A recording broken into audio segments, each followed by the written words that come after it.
కర్నూలు జిల్లా ఎమ్మిగనూరులో మాజీ మంత్రి ఆర్కే రోజాపై కూటమి మహిళా నాయకులు తీవ్ర విమర్శలు గుప్పించారు. మీడియా సమావేశంలో మాట్లాడిన వారు రోజా తన వ్యాఖ్యల్లో సంయమనం పాటించాలని హెచ్చరించారు. మహిళలకు 33% రిజర్వేషన్ బిల్లుపై స్పందించిన రోజా ప్రస్తుతం కూటమి ప్రభుత్వం విమర్శలు చేయడం విడ్డూరంగా ఉందన్నారు.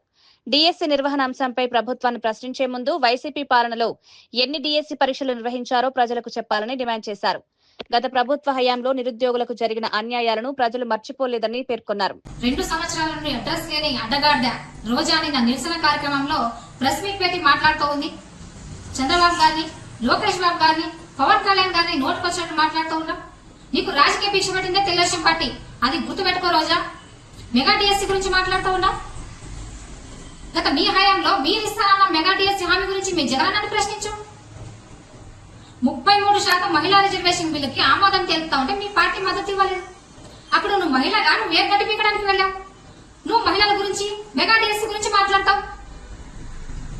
కనీసం నిరసన కార్యక్రమాలకి మీ కార్యకర్తలు రాకపోతే 100 రూపాయలు ఇచ్చి తోలుకొచ్చిన పరిస్థితి మీ పార్టీది.